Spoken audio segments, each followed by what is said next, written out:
Ever get that feeling? Like you're searching for those films that just hit differently. The ones that really make you think, give you those aha moments, those movies that stick with you long after the credits roll. Well, that's what we're diving into today. We're going beyond the blockbuster names and venturing into the world of under the radar international films. I've been combing through my notes and I'm excited to share some really fascinating insights with you and discover narratives that you won't typically find in mainstream cinema. Today's deep dive focuses on 5 films that might not be household names, but trust me, they pack a punch. So let's get started. Our first stop, The Ascent. Picture this: a landscape swallowed by winter, snow stretching as far as the eye can see. It's the first thing that strikes you. The only sounds are the crunch of boots on the frozen ground, the biting wind, and the characters' labored breaths. It's stark, minimal.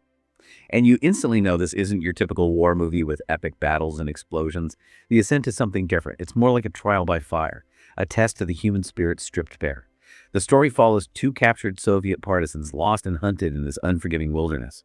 It quickly becomes clear that this isn't about military tactics or heroism in the traditional sense. Instead, Shepitko confronts us with a brutal question. What is left of a person when everything else is stripped away? One of the men, the character played by Boris Plotnikov, is a portrait of quiet suffering. Plotnikov barely speaks, yet his eyes speak volumes. They convey the crushing weight of fear, exhaustion, the sheer will to survive. His companion, Sotnikov, embodies a different kind of resistance. His journey isn't about glory. It's about an unwavering refusal to betray his principles, even in the face of death. And the way Shepitko uses the environment is fascinating. She shoots in stark black and white, amplifying the feeling of isolation. The snow becomes almost sacred, the frostbite, a mark of suffering and death. It's not a release, it's simply an inescapable truth. It's worth noting that Shepitko was a major figure in Soviet cinema. Known for her bold vision and unflinching look at human resilience in wartime, there are no easy answers in The Ascent, no triumphant ending. Shepitko forces us to confront the limits of human endurance, the breaking point. But amidst the despair, there's a powerful takeaway. In the face of ultimate adversity, maybe the only thing that remains is faith. Faith in a cause, in humanity, or simply in oneself. The Ascent is the kind of film that stays with you long after you've seen it. Now let's shift gears completely. If The Ascent was defined by the harsh silence of winter, our next film, Kon Ichikawa's The Burmese Harp from 1956, opens with a delicate, almost hesitant sound, the pluck of a harp string. Immediately, a mood of stillness and sorrow descends. A sense of loss hanging over a land ravaged by World War II. The film tells the story of Mizushima, a Japanese soldier in the waning days of the war. He finds himself at a crossroads, caught between his duties as a soldier and a growing sense of something larger than himself, something spiritual. Watch his eye throughout the film, you see a shift.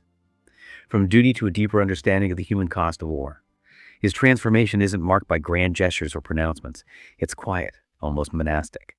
The way he cares for the dead, the solace he finds in music, the simple monk's robes he eventually dons. Actor Shuji Yasui gives a remarkably subtle and powerful performance as Mizushima. He embodies this kind of liminal space. He seems attuned to the grief that lingers in the air, the unseen presence of those lost. And the harp itself becomes a symbol. Not a loud instrument, but a clear voice of remembrance cutting through the ruins. Ichikawa, a director with a striking visual style and a deep sense of humanism, avoids the usual war movie cliches.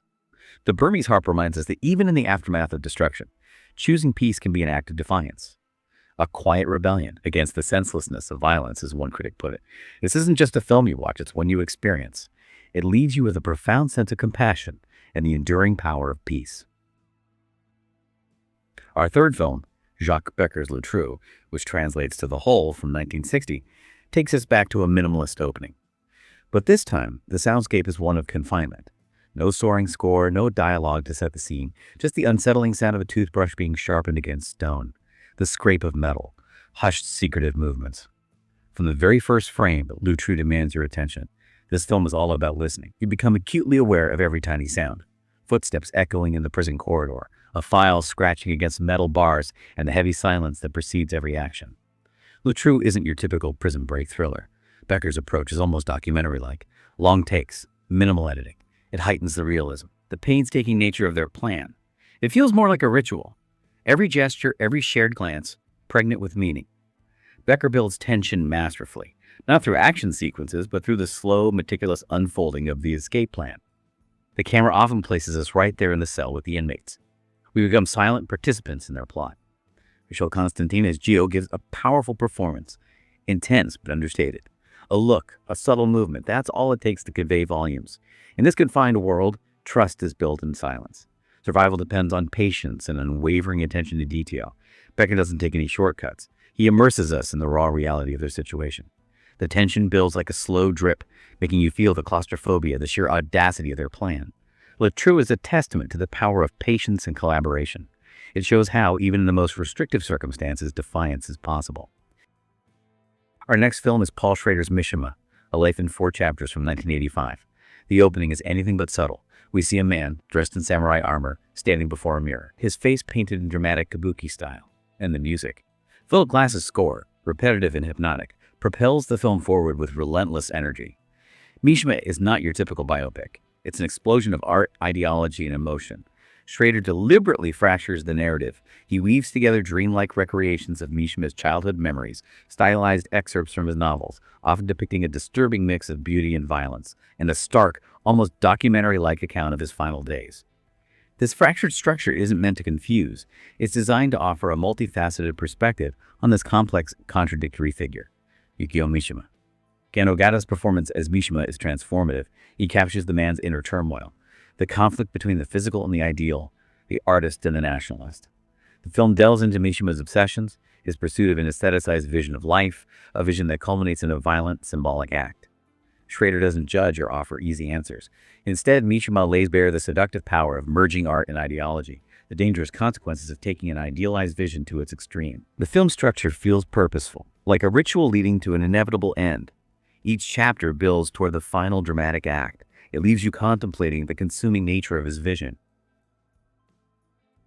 Our final film today is Bernard Kaisan's The Man Who Sleeps from 1974. We return to a more minimalist style, but this time there's a uniquely unsettling, introspective mood.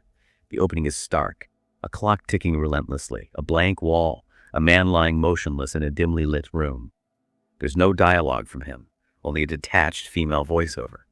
It observes, "You do not speak, you do not smile, you do not care." More than any other film we've discussed, The Man Who Sleeps captures the feeling of attachment, of fading into the background of one's own life. The camera drifts through anonymous urban spaces, blurred faces and crowds, impersonal cafes, endless rows of apartment buildings. Life goes on around the central character, but he remains disconnected. It's not just depression, although there are elements of that. It's a deeper sense of alienation, as if life is happening behind a wall he can't penetrate. Ludmila Mikhail's voiceover is crucial to the film's impact. It's a constant presence, almost like the man's own internal monologue made audible, not narrating a story, but offering stark, emotionless observations. As the film goes on, the world seems to lose its vibrancy. Sounds become muffled, faces blur, the central character himself seems to fade into the cityscape. Kaisan isn't focused on plot, he's creating a mood of absence. Long, lingering shots, a sense of vast emptiness or claustrophobic confinement, all contribute to this feeling. The voiceover addresses the viewer directly, using you, pulling us into the man's inner world. The Man Who Sleeps plunges you into the experience of disconnection. It's a stark confrontation with the reality of isolation in the modern world. The subtle visual distortions near the end blur the lines between reality and the man's internal state even further. So there you have it, a deep dive into 5 truly unique international films. Films that offer something different, something more than the typical Hollywood fare. Each film, in its own way, explores profound aspects of the human condition. The resilience of faith under unimaginable pressure in the ascent. The power of peace and remembrance in the Burmese harp. The quiet strength of patience and collaboration in Le Treux. The complex interplay of art and ideology in Mishima. And the unsettling reality of disconnection in The Man Who Sleeps. These are films that will stay with you. I encourage you to seek them out. Experience their power for yourselves. They offer perspectives you won't find anywhere else. As you think about these films, the landscapes of faith, the melodies of peace, the defiance within prison walls, the fusion of art and ideology, the starkness of disconnection, consider how they resonate with your own understanding of the world, your own experiences. What other hidden cinematic gems are out there, waiting to be discovered? It's a question worth pondering.